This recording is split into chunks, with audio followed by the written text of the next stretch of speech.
you're looking to dive into topics on how to live a happier, healthier, more fit, and long lifespan, then you've come to the right podcast. Livin the Dream with me, Coach Damian Evans. Together, we will explore the topics on all things health, fitness, and wellness. Together, we will be lifelong learners on this journey to living the ultimate dream. What up, Dream Team? Coach D here, coming at you from beautiful, sunny San Diego. And in today's episode, we're going to be putting together a lot of the stuff that we've learned in previous episodes, and we will be discussing some common habits of people who lose weight, or lose body fat, as we should say, and keep it off. We've talked about how to make exercise a habit. We've talked about the 4 pillars of fat loss. We've talked about different strategies when it comes to your training and your diet. But today's masterclass episode is going to be breaking down the lifestyle choices, the psychological mentality, the community that it takes to be successful, and the changes that can be made to attain whatever health, fitness, and wellness goals that you have for yourself. Losing body fat is so challenging. I mean, we're fighting an uphill battle. Easily processed, hyper-palatable foods with the best marketing teams in the world. Some of us are battling with our physiology because our body and minds want to do the most efficient thing possible. It's in our DNA and why we made our way to the top of the food chain. We are fighting societal norms here in the United States, where our health seems to be pretty far down on the list of things that are important to us. This whole thing is far from easy. When we take a look around us, there are some people that just seem to love exercise. There are some people that seem so dialed in with their nutrition, their training. And there are people who you may think that they just have what it takes to lose the weight and keep it off. But those people are no different than you or me. They have simply created lifestyle habits that allow them to get to their goals and maintain that lifestyle. This is attainable for you. Everyone can get there with the right guidance, the right support, the right mentality and mindset, and the right daily habits, of course. But before we get to the topic of the day, I want to start by thanking the sponsors of this podcast. This podcast is brought to you by Eat the Frog Fitness. Eat the Frog Fitness is the most personalized group fitness experience that you're ever going to find. All Frog Squad members are assessed every 8 weeks to see and track their progress. The programming is backed by science-based periodization, which means that these sessions are designed to progress your intensity over time as well as have programmed in recovery weeks. Check out any of the Eat the Frog locations in Southern California. And if you mention the Livin the Dream podcast, you receive your first 2 training sessions complimentary. Another one of our sponsors is Dirt Food. Dirt Food, healing and delicious superfoods made by hand and made with love. Dirt Food was created by a local San Diego friend of mine, Nika Blunt, as she was going through her battle with cancer and looking for cancer-fighting superfoods. She created a delicious and healthy superfood granola. She has dirt spice, dirt balls. The list is growing, and she makes these by hand in small batches in her kitchen. Visit eatdirtfood.com, eatdirtfood, all one word, .com, and use the discount code DIRTYDAMIAN, DIRTYDAMIEN, no space, for 10% off. And this week's 5-star review comes from JM081588, titled, Highly Recommend. They say, I love this podcast. I love the mini-sodes where Coach D gives you tips to improve every single week. Tangible action items that truly anyone can do to live a healthier and happier life. Thank you for the inspiration and motivation to keep on getting better and for making it easy to understand. Thank you so much for that review and for your support and kind words. That was really awesome to hear, and I love that you're finding value in the mini-sodes. Keep following along with the challenges and keep tagging me and sharing your journey. If the rest of you would do me a favor, if you haven't already, while you're listening to this episode, if you haven't subscribed or followed yet, please take a second to subscribe to this podcast, which will allow you to get the notifications anytime I release an episode, but it also shows more people that this podcast is worth a listen to them. Then you can scroll down and leave me a 5-star review if you feel I've earned it. I read every single one, and I really love and appreciate the feedback.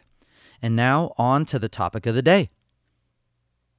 So most people know how to lose weight. When I ask the people that I coach what types of food should be eaten to attain their fat loss goals, what types and how much fitness is needed to attain their fat loss goal, for the most part, they usually know the right answer. Give or take some fallacies that were perpetuated by the food and fitness and supplement industry.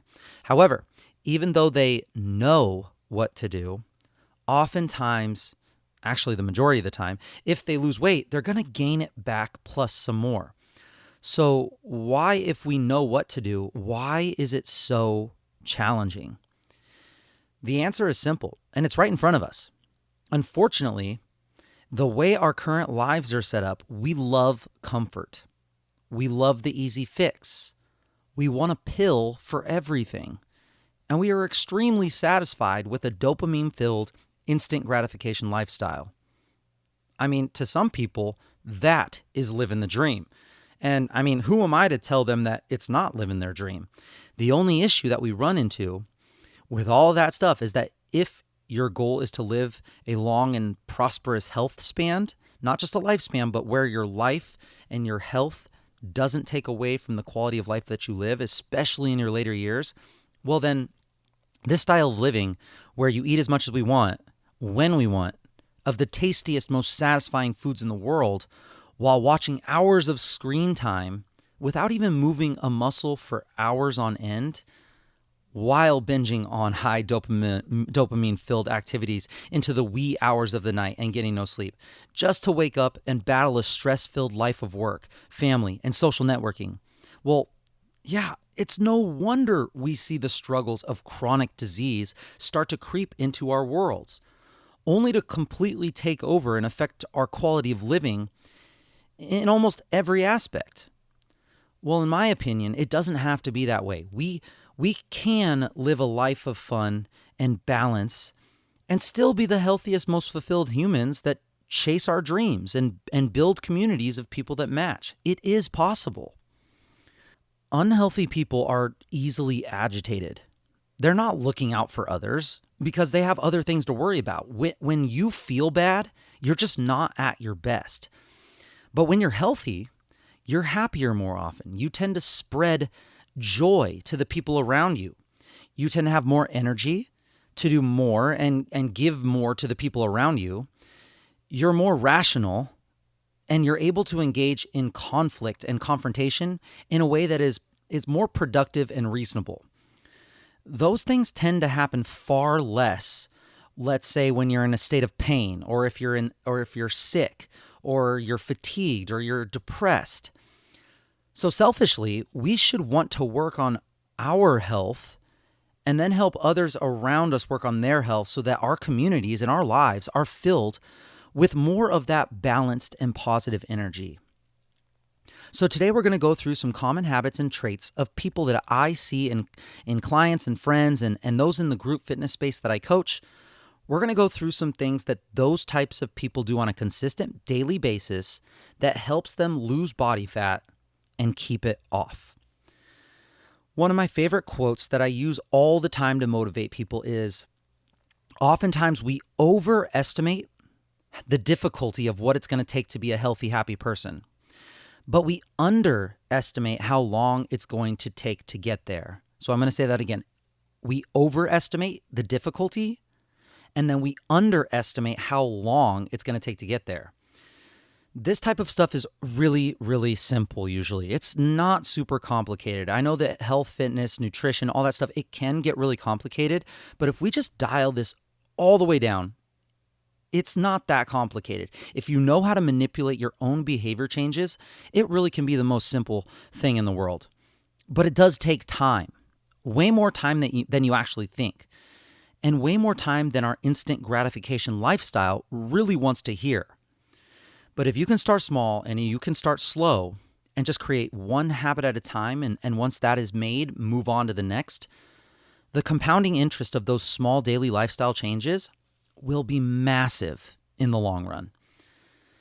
All right, so let's start off our list with an extremely important factor when it comes to your body fat composition goals, and that is, of course, nutrition. So number one, stick to a meal plan. Gain an awareness of exactly what it is that you are consuming, And I know what you're thinking. When you hear the phrase, stick to a meal plan, what comes to your mind? What comes in your head? Well, I know for me, the word restrictive or vegetables or minimal intake, boring, bland, zero enjoyment. For some reason, all those words pop into my head when I hear the words meal plan. But it doesn't have to be that way. When I say meal plan, all that I'm talking about is having a true awareness of what you're putting into your body.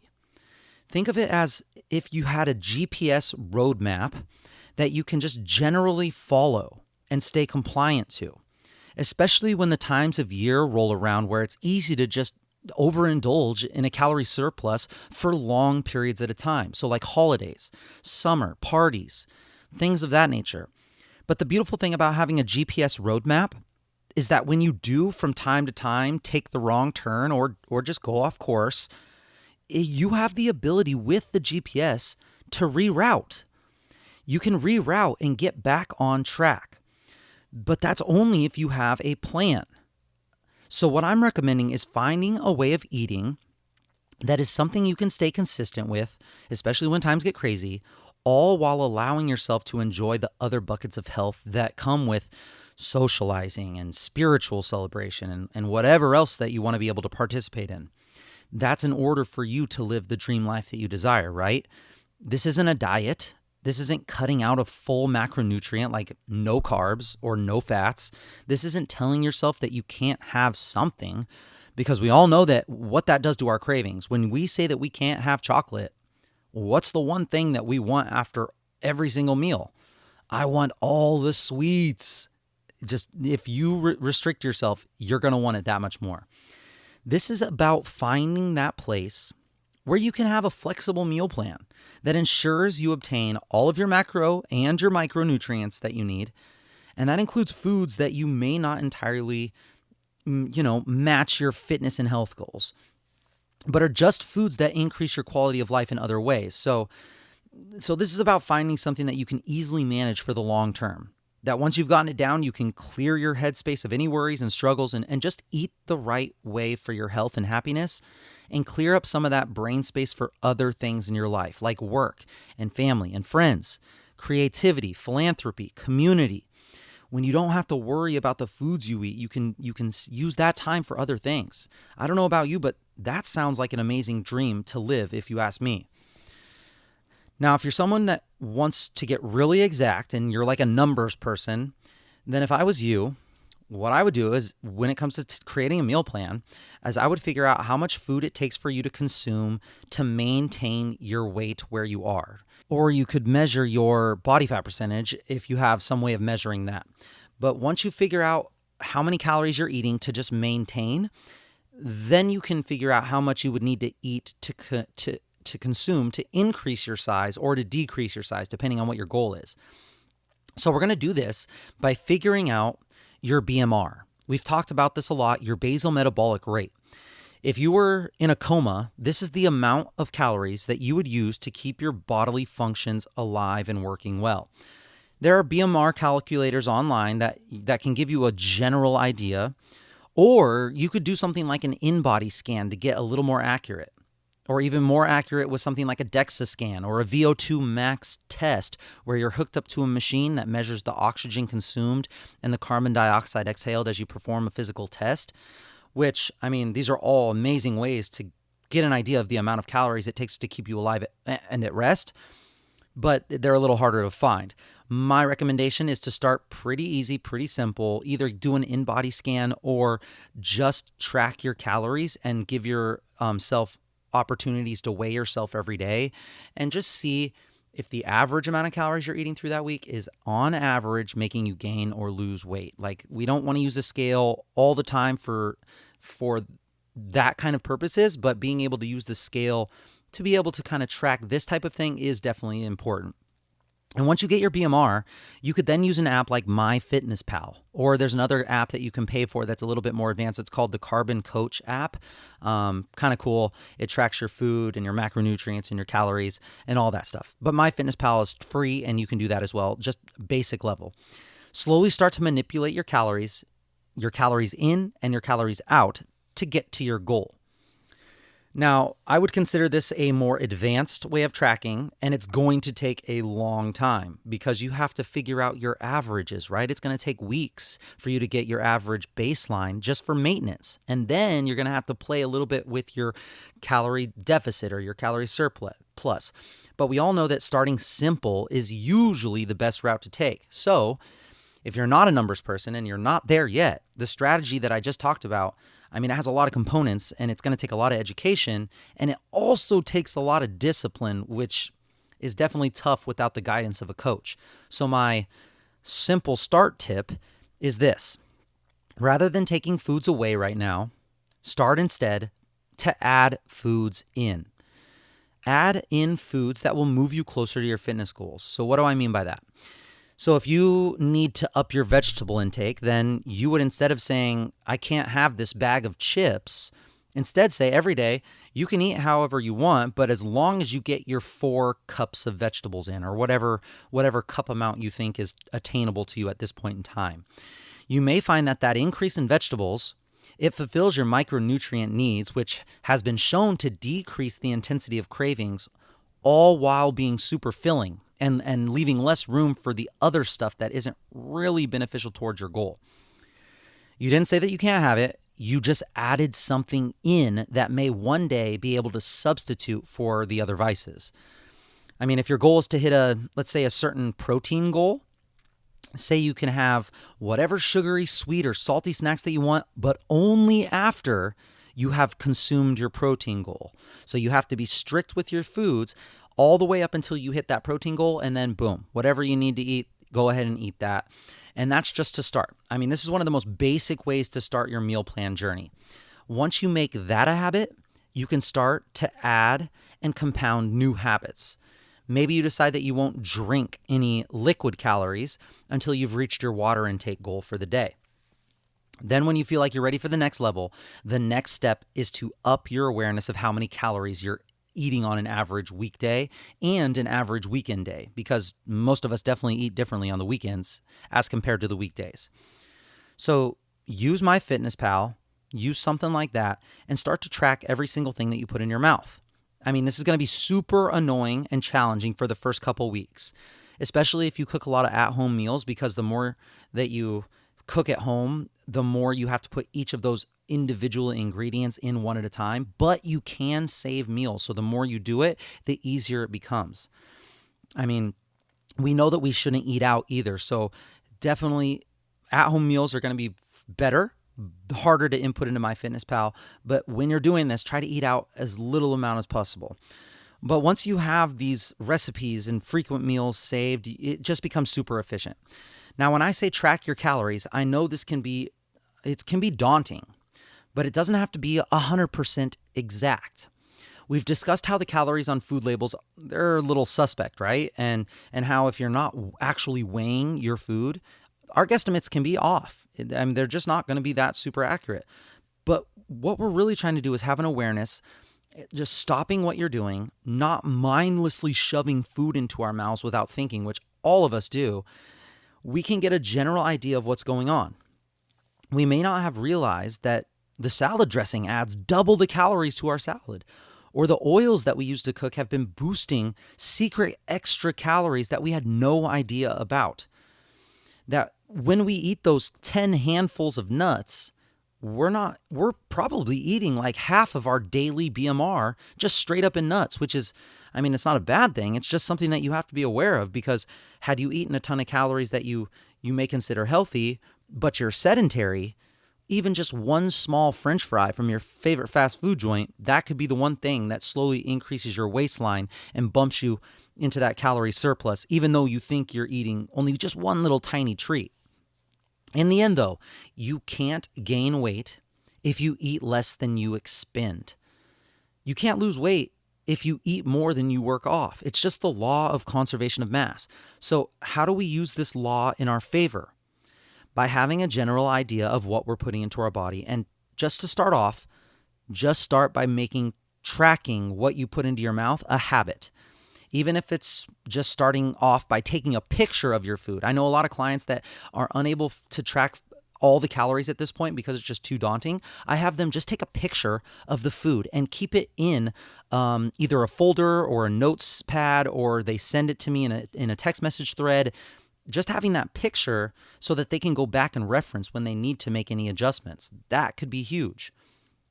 Just awareness is going to be key. Once you have an awareness built and you think that you know what your average weekly intake looks like, this will take lots of time, as I said. Then you can start making adjustments like replacing ultra-processed food with whole foods, minimizing the foods like Pop-Tarts and French fries and chips and fast food and sodas, and replacing them with foods that have only one ingredient, like apples, steak, fish, broccoli, almonds, foods that are from nature and not man-made. This first tip is very, very challenging, and it's not fun at first, but it's extremely important, so that's why I had it as number one. So find a meal plan that works for you, that allows you to consume the foods that you want to eat and you want to consume, and just have an awareness of what those total calories look like per week and what that is doing to your body composition depending on what your basal metabolic rate, your BMR, is. If you're losing the weight that you want to lose, then you know you're on the right track. Keep going and make adjustments when you hit plateaus. But if you're gaining weight, and especially if you're gaining body fat, then you know that you need to eat just a tiny bit less, or try to substitute some of those processed foods with some non-processed foods, and just move a tiny bit more in your life when it comes to movement. And if that's not working, then start to look at the quality of foods and the foods that may not be assisting you in your overall health goal. And one last thing before we move on to the next tip, if what I just talked about is so overwhelming that you're like, no way, dude, I'm not going to do that. This list of topics already sucks. I don't want to listen to this anymore. I totally understand. You have to meet yourself where you are. There are levels to this. And what I just said is kind of a next level thing. So if you want the super, super basics, here's the game plan. Absolutely zero distracted eating. No distracted eating. So no eating in front of screens, no eating while listening to podcasts, no eating while talking to friends, no eating while doing something. If this is the only thing that you do, studies prove that you will consume less calories per day, adding up to big results in the long run. So no eating while in a hurry, no eating while watching your phone, chit-chatting with friends, whatever it is, just be present. Every bite, you take a bite of food, you put your utensil down and you chew. You feel the textures in your mouth. You taste the flavors. You swallow and you feel it moving down your throat. And you do all of that before you pick up the utensil to eat the next bite. And you just repeat. Nothing on in the background except for maybe some nice calming music. If this is the only thing that you change about your eating habits, you're going to consume less. You will appreciate your food more, and you will be less likely to eat past your full point. I suggest eating until you're about 80% full if you have that awareness, of course. And then once you get down, you feel good about making that a habit, you can start to substitute your ultra-processed man-made foods for unprocessed whole foods, which just have one ingredient. And you start with those two things, just those two things. You didn't track anything, and then eventually you can get your way to tracking. Okay, that's enough for that topic for the day. Speaking of moving just a little bit more, that brings up our next tip. Of course, increasing your NEAT. You guys know how much I love NEAT, the non-exercise activity thermogenesis. It's the movement that you do that is not exercise. Stagnancy and sedentary living is the start to the slow deceleration of your life. Movement is life, and if you don't, then it's the eventual deterioration of everything that actually has meaning in this world. Is that too dramatic? Yeah, maybe, but that's how I feel, and that's how I personally live. But in order for us to increase our non-exercise activity thermogenesis, our NEAT, we must know how much we're moving right now. How can you know where you need to go if you have no idea where you're at right now? If you do not track how much movement you get in a day, you may be extremely surprised at just how little you move on a daily basis. Just like with food, having an awareness of what you're doing right now is extremely important in order for us to know if we're going to be what we need to be doing to get us where we want to go, or if we need to make some lifestyle changes in order to adjust to get us moving toward our health and wellness goals. So how do we do this? Well, Purchasing an activity tracker is where I would personally start. Normally, I wouldn't start with asking someone to make a purchase because most of the time you can figure out this stuff early on with all the resources we already have readily available for free. And don't get me wrong, you could probably accomplish your activity tracking with maybe a journal and writing down how many minutes you walk a day or how many miles you move or how often you deliberately insert movement into your life. However, I don't know, I have seen just with the thousands of people that I've been around and talked to, how the human psychology works when it comes to gamification of something. And in our dopamine-driven brains and bodies, we love closing the circles on our Apple Watch. Or we love competing with our friends and our family to see who can get the most steps in a week on our Fitbit. It's just human nature to be motivated extrinsically with these devices. Do I think any of them are 100% accurate? Well, definitely not. They're not 100% accurate, but that's not really the point. They don't have to tell you exactly how many steps you took. All they have to do is they just have to be consistent with how they read your movement. So that way you can see your averages and your changes over time. They also have as well a motivational component. This could be in the form of reminding you to move because you've been sitting for too long, or reminding you that you only have 1,000 steps left to hit your goal. And all that it takes is just a 10-minute walk. Like these devices do a really good job of giving you those reminders. It could be the fact that last week you averaged 4,000 steps, and this week you want to beat it and you want to beat yourself and you want to get 5,000 steps. You just can't really do that as well with the journal in my experience. But once you have an awareness of your average daily steps, you can slowly find a way to insert movement into your life to help increase that number, which will yield all the benefits we've discussed in previous episodes. This is where you can start to make commitments to yourself, right? Only take the stairs, never the elevator, or only park in the back of the parking lot, and always stack your large meals with 10 minutes or more of walking. All you have to do, and this is not easy, is you have to become the person that identifies with these types of behaviors. And some are going to call you weird. Some are going to call you extreme, and some may even complain when they have to walk that extra little bit with you. But you're not going to care because it's not a matter of if we take the stairs. It's not a matter of if we can find a spot in the front or not. It's not a matter of if people are with you. They already know. If they're with you, they're automatically going to take the flight of stairs because that's who you are. They know that they're going to be walking that long walk from the back to the front of the store. It's just the way it is, and you can commit to that for the rest of your life easily. You can make the decision right here in this moment to identify as that person. And going hand in hand with your expedition of increasing your NEAT is your pursuit of decreasing your time spent doing sedentary activities. You can decide right here and now that you will never sit for more than 1 hour at a time, ever again. Even if that means that you're going to set a timer on your phone, and every hour, all you do is stand up, do 20 air squats, and sit back down. Your body needs movement, team. Your body needs movement to clear metabolic waste buildup. Your body has a huge muscle that pumps blood out to your limbs and peripheral body parts, your heart. But it needs your help to get that stuff circulating back to that big muscle. It needs you to send the signals that your muscles are needed, your actual physical skeletal muscles are needed, and that they are not just some sort of expensive, heavy tissue that it should probably just get rid of because, it's not being used. And if you don't use it, you lose it. You got to have that craving of movement, that whatever sedentary activity you're doing it's not the behavior that it needs to adapt to, but instead you're going to be sitting for a short amount of time, and you're only sitting right now as a means to an end to attain whatever professional goal that you have, but that movement is coming.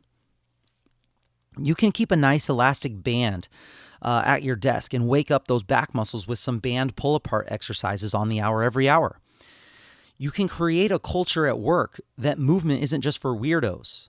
Push-ups at your desk, lunges down the hallway, arm circles and leg swings are normal to help you stay energized, to help you stay more focused and have increased productivity, to help keep moods elevated, and to increase the focus on a healthy workplace.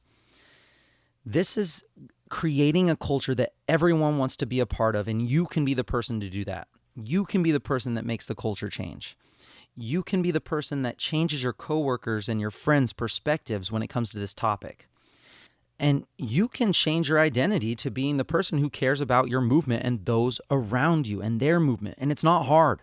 You don't have to preach to anyone. All you have to do is lead by example. People will see the positive results that this is bringing to your life, and they're going to want a taste of that. And they will probably thank you for motivating them to become that and changing their perspective. And then the ripple effect will continue further than you can even imagine. I promise you, I've seen it.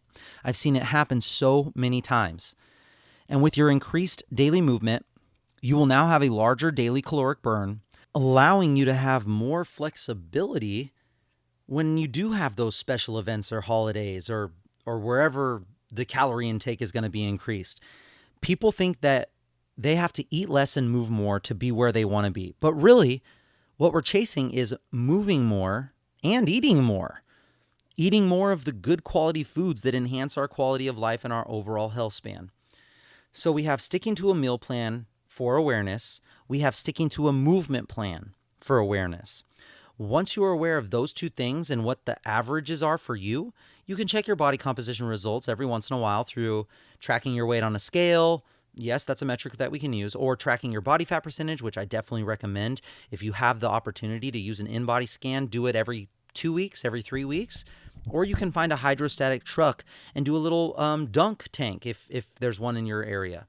They usually have those all over the gym space.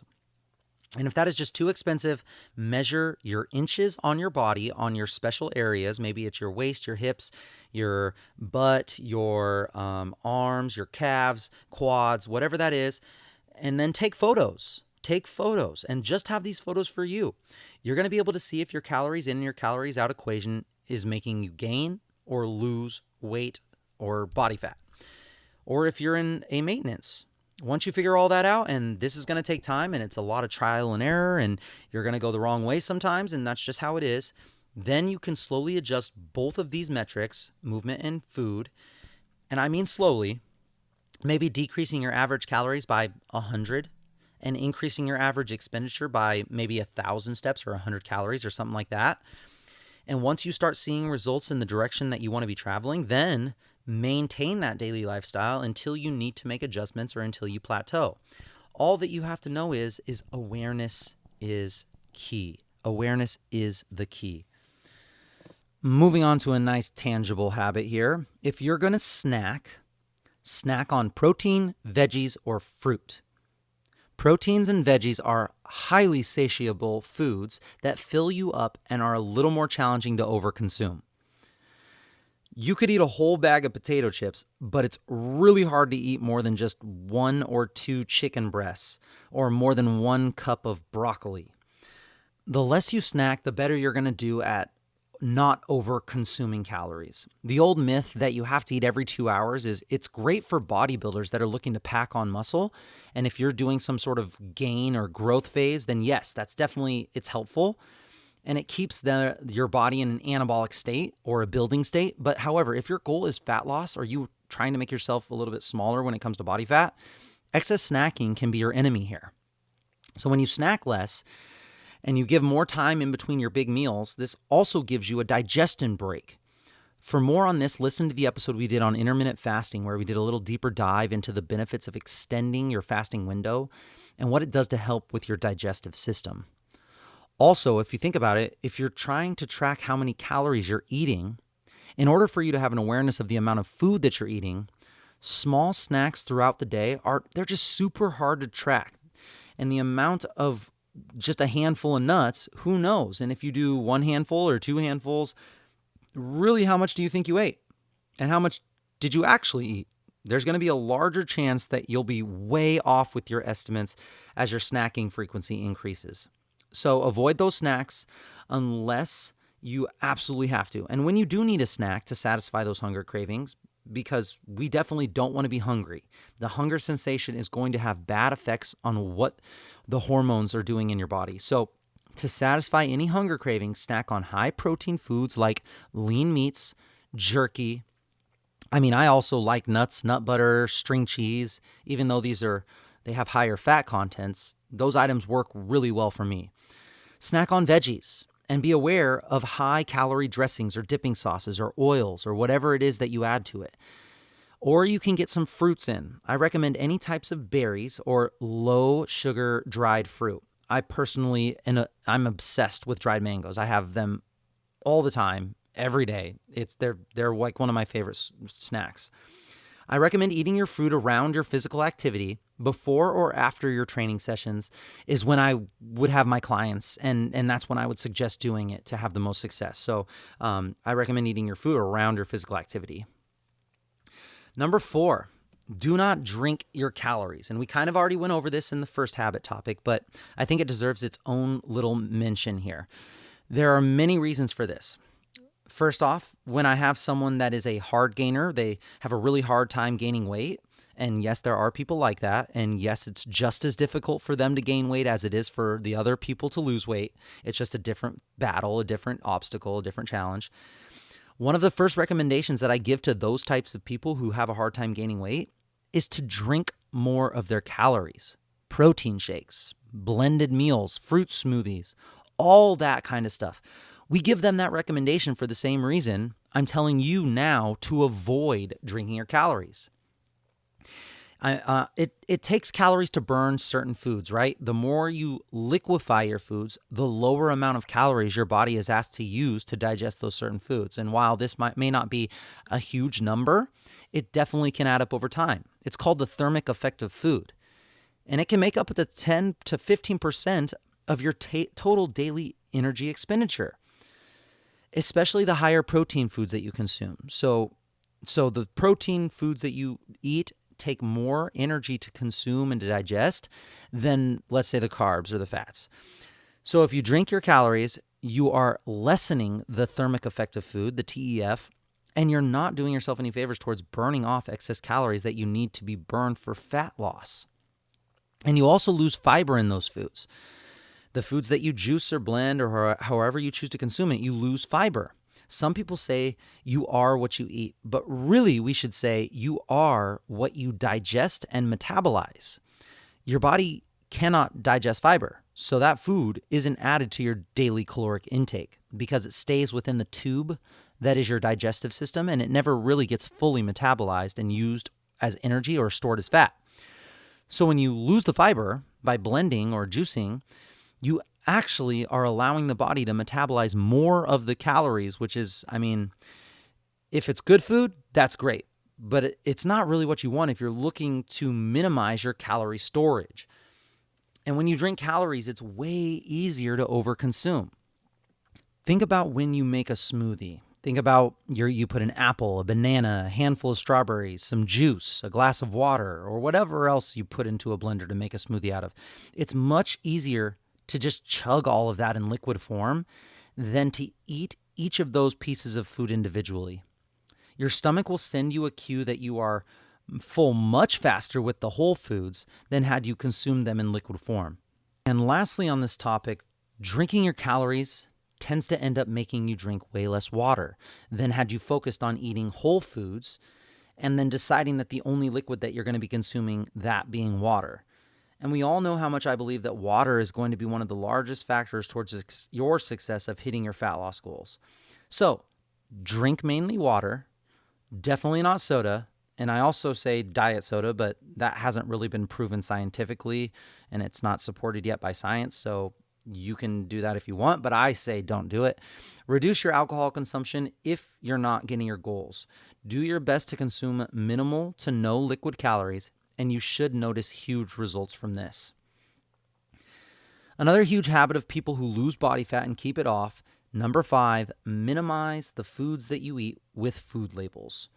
Or if it has a nutrition label, if it has to have less than 3 to 5 ingredients, which those ingredients you should be able to pronounce and understand what they are. If you have no idea what the word is on the ingredients label, then it probably is best to pass on that food. Real foods don't need labels. An apple doesn't need a nutrition label. A grass-fed steak straight from the butcher doesn't need a nutrition label. Pop-Tarts, however, Pop-Tarts, Top Ramen, well, those were Frankenstein foods made by man with some of the craziest ingredients that you'll find. And now I'm not perfect here either. I like convenience just like any other person. I do tend to eat a lot of packaged foods. So this is where I struggle with as well. And I'm not going to preach here. I'm just saying if we can do a better job of substituting these processed Frankenstein foods with whole foods, I think we would have a better time with our health. We have to remember that companies have a lot of leeway with their calorie estimates on these food. So if you're trying to have an awareness of the amount of food you're consuming and the estimates are way off on the packaging, that puts you further away from being able to play with your food and movement when it comes down to that time for you to manipulate those numbers. Sometimes companies get tricky as well with the way that they label serving sizes and ingredients. You know, you have this tiny little thing of ice cream and you eat the whole thing and you're like, oh, it only has 140 calories. And then you look at the serving size and you're like, this thing was supposed to be 4 servings. Who could make this last 4 servings? Only the most educated people in nutrition end up catching these little tiny things. Processed foods oftentimes have additives that make you want to consume more. And it's just because they create this hyper palatable experience that psychologically demands overconsumption on your part. So if you just stay away from these, you'll be really helping yourself out. Number 6, control your portions. We said this already. Eat until you're 80% full and then stop. There is no need to eat until you're uncomfortable. And it's totally okay if you don't finish your plate. I was raised with 5 boys in the same household. Can you visualize that? 5 boys in the same household. And I was raised that you had to finish your plate and not waste. And I was also trained that if I didn't eat at the speed of light, I would never get seconds because those frickin' savages that I call brothers would clean out a pan of hamburger helper faster than a bunch of starved pigs at the trough. This gave me some pretty terrible eating habits, and I still have them today. The military didn't help either because you had to eat as fast as possible, and it just helped reinforce my habits.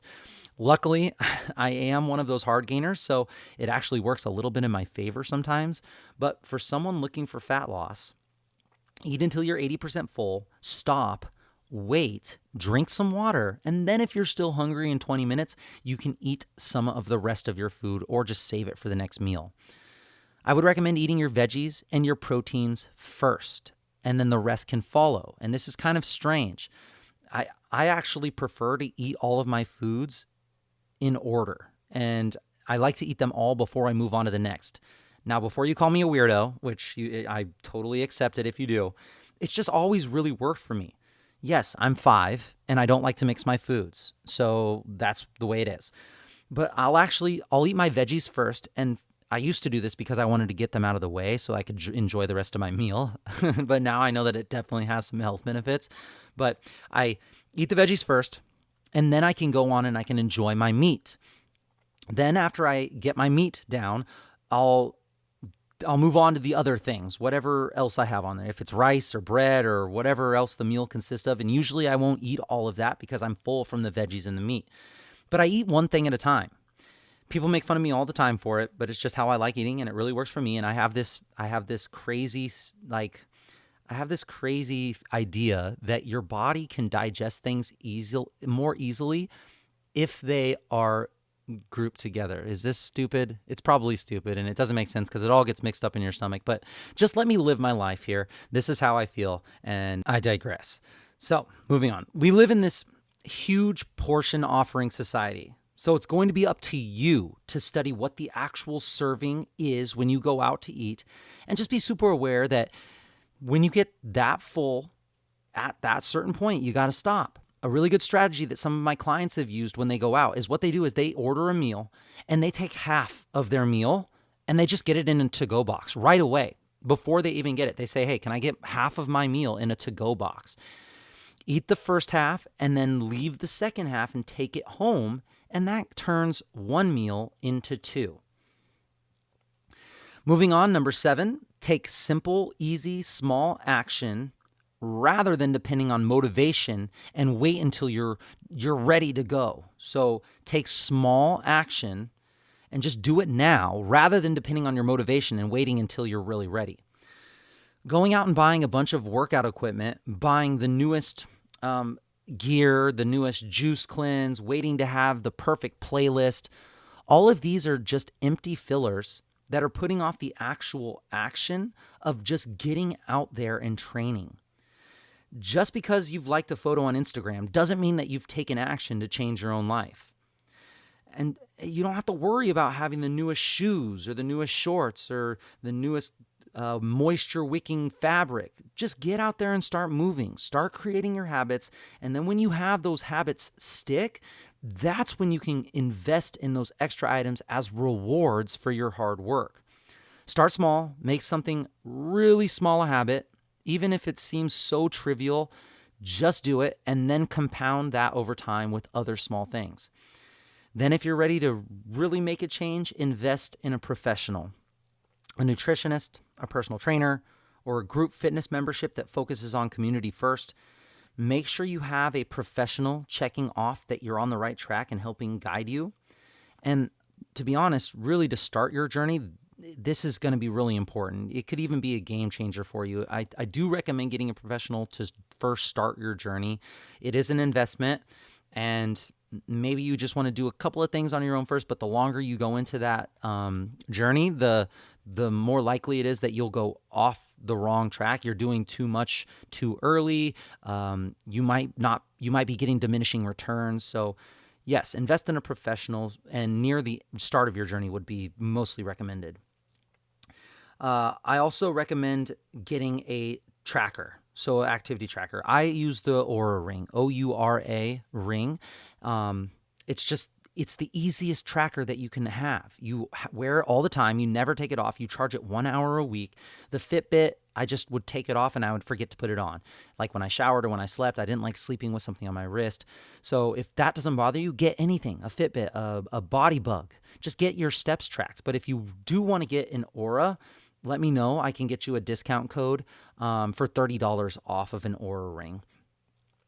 All right, friends. So the last topic here, I'm going to leave you with a pretty impactful story that I heard from Dr. Rangan Chatterjee in his book, Feel Better in 5. He also has an awesome podcast, Feel Better, Live More. So Dr. Chatterjee, he talked about this patient of his with a lot of health problems, including being obese, having hypertension, and other health-related ailments, asking just what he should do. Dr. Chatterjee said that he needed to increase his movement and start exercising. He asked the patient what he thought the patient could do, and the patient said, well, I used to be able to go to the gym 3 times a week for 40 minutes. Does that sound good? And Dr. Chatterjee said, yeah, I mean, if you can do that, that would be wonderful. Let's check in 4 weeks. And then 4 weeks later, the patient comes into his office and the patient is just slouched over, looking dejected, body language slouched. He just looked like he was disappointed with himself. And Dr. Chatterjee asked him how he was doing and the patient said, man, he's just been super busy. He went twice the first week to the gym and then just completely fell off and he never went back. And he essentially hadn't made any changes with his health markers and nothing had changed when they ran his blood markers. So right then and there, Dr. Chatterjee, he took off his jacket and he taught this patient 5 bodyweight exercises. He modified them for his patient's ability level, of course. And he said, do you think that these exercises are something that you could do on your own? The patient said, yes. He was like, that's super easy. I should be able to do them every day. And Dr. Chatterjee said, no. Just twice a week. Do them 1 minute each right there in your kitchen while you're waiting for your coffee to brew in the morning. And the guy just looked at him and was like, 5 exercises, 1 minute each. That's 5 minutes a day. And you only want me to do that twice a week? 10 minutes of exercise a week? And his face showed that he was convinced that this wouldn't do anything. He agreed to commit to 2 times a week, 5 minutes each morning, right there in the kitchen. And then they set their next 4-week follow-up appointment. 4 weeks later, the patient walks in. His chest is tall. He's looking proud. He's looking happy. He's looking strong. And Dr. Chatterjee asks him how he's doing. And the patient said, great. I started off just doing 5 minutes twice a week, but then that seemed really easy to me, and I really loved how I felt when I did it afterwards. So I started doing it for 10 minutes every evening before I have dinner every night. So he went from 10 minutes a week to 70 minutes a week. And he did this on his own. He said he continued this every day for 3 years. That's incredible. Not only has he done the 70 minutes a week for 3 years now, but he's also added other health-related tasks into his daily routine. Just a ripple effect. The change did so much for him that he now wakes up and he meditates for 5 minutes every morning, and he walks on every one of his lunch breaks. All of this, it helps him sleep better, which gives him more energy, and it's just a compounding ripple effect that started with this man's ability to just start small, make a habit, and build confidence in his ability to be able to do more. After hearing this story should give you so much hope, and especially if you've been feeling stuck or overwhelmed or feeling like you can't do enough. But maybe it's just that you're trying to do too much. The human psychology is a complex, confusing, amazing, crazy thing. Even if you're the smartest person in the world and you think that you've got it all figured out, you still have to play by these rules. Positive reinforcement is so powerful. If we really dissect this story, you're going to understand so many factors in it. They are writing the book on how to create behavior change just with this one thing. We all know that moving more, eating healthier, sleeping better, and stressing less will have positive health benefits. We have that knowledge, and yet we are less healthy than ever before. This is not about the knowledge of gaining more knowledge on what you need to do for this. We have the knowledge. It's about behavior change and about changing lifestyle. And if you've ever given yourself a task that you weren't able to complete, maybe it just wasn't, you weren't capable of doing it at that time, you'll know that that is so much more demoralizing than being able to give yourself a couple of things on your to-do list that you can check off easily, and you get on a roll and you start to have that super productive day. Dr. Chatterjee wrote all about this behavior change in his book, Feel Better in 5. You got to check out this book. I highly recommend it.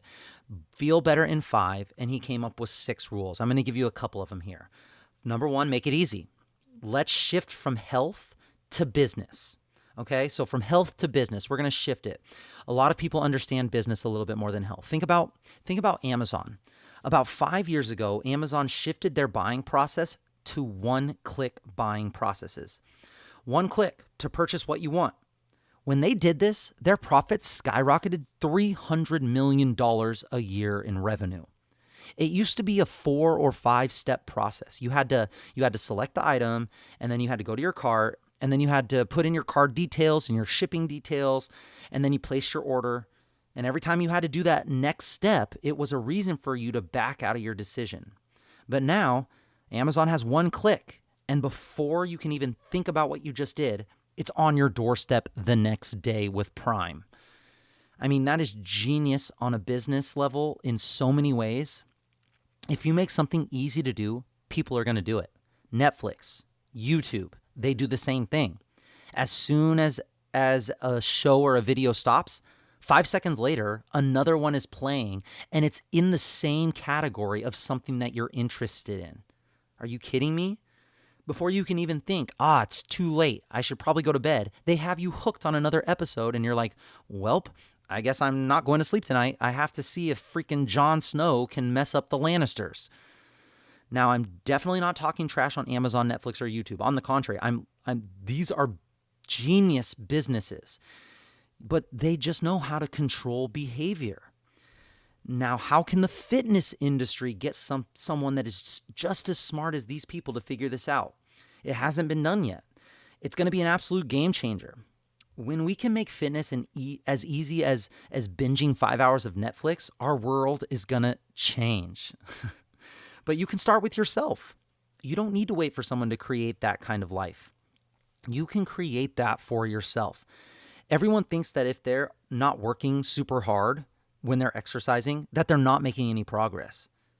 It's got to be hard. It's got to be painful. It's got to be all about deprivation and devastation. No, absolutely wrong. This story about Dr. Chatterjee's patient totally shatters those ideas. Rule number one, make it easy. Make it so easy that you have no excuses. You can do it anywhere. You don't have to buy equipment. You don't need to get anything changed to do it. The second thing he writes about is, where do you put this habit in your life? Any behavior happens when motivation, ability, and a trigger comes together at the same time. A trigger is going to be the most important thing. A trigger can be like a Post-it note on your fridge or your laptop, but the best trigger is when you stick your new behavior with an already established behavior or habit that you already do without thinking. And let me say, okay, I'll explain a little bit more. I call it stacking. So in the case of this story, the patient makes his coffee every morning, no matter what. That's something that he does automatically. So in that 5 minutes, instead of scrolling through social media, checking emails or whatever it is, that guy does his body weight training movements right then and there, stacking his exercise trigger with his morning brew trigger. Do you want to get better at push-ups? Well, then maybe you turn your shower on, and every time you turn your shower on and you drop down and you do push-ups while you wait for the water to get warm. I mean, you're going to shower anyway. You're going to sit there and you're going to wait for the water to get warm anyway. You might as well practice your push-ups. And if you get a little sweaty, who cares? You're in the shower. Maybe if you make a deal with yourself, before you can open any social media app, you have to do 5 bodyweight squats. So you open your phone and you're like, I can't open Instagram app until I do 5 squats. Make it stupidly small. Make it stupidly easy. Stack it with something that you already do. The compounding ripple effect could end up being massive. And the third thing I'll talk about is he also talks about not just nutritional snacking, but he created this thing called a health snack. And Dr. Chatterjee said that you should eat a health snack for 3 aspects of your life every single day. Eat a health snack for your mind, your body, and for your heart. And I'll kind of leave it at that. It just as like a teaser for the book. You should definitely go check out the book. So I hope that after listening to this episode, you got some ideas and some motivation on things that you can do to adjust what you are currently doing with your daily lifestyle, your routine, and your habits. And you can make small, slow, gradual changes that can help start to guide you towards a life of stacking healthy choices and actions while living a balanced, fulfilled life. You do not have to be restrictive, and you do not have to make huge, drastic changes. In fact, you should not be restrictive, and you should not make huge, drastic changes. Remember, the harder you push your body, the harder it's going to rebound and push back. Pick one of these habits that people do, just one, to lose fat and keep it off, and make it a part of your lifestyle and make it automatic. Once that small change has been added to your daily routine, then add another. Don't worry about taking things away. Just work on adding things, and the ones that don't matter, the ones that are going away from your goal, those will slowly phase themselves out. This is going to take time.